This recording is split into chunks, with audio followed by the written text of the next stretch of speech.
Well, I'm here in the ancient city of Philippi, a city that Paul visited. You can read about that in Acts 16, but also a city where he wrote a letter to.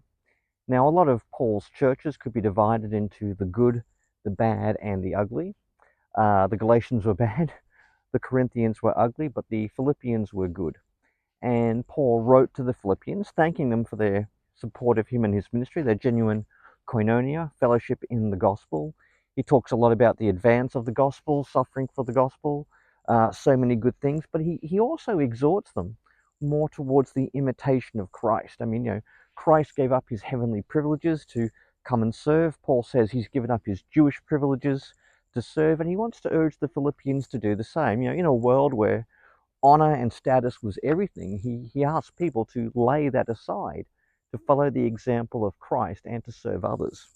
And it's to the Philippians who lived in this city that he wrote his very famous Christ poem. Or maybe it's something he received himself and passed on, but it's a very important text, not just for its high Christology, but because of its ethics, because of this call to humility.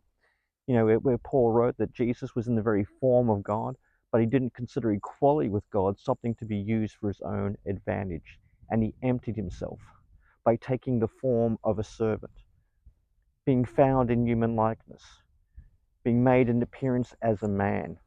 He humbled himself and became obedient to death, even death on a cross. Therefore, God exalted him to the highest place and gave him the name that is above every name, that the name of Jesus every knee should bow, in heaven and on earth and under the earth, and every tongue confess that Jesus Christ is Lord, to the glory of God the Father.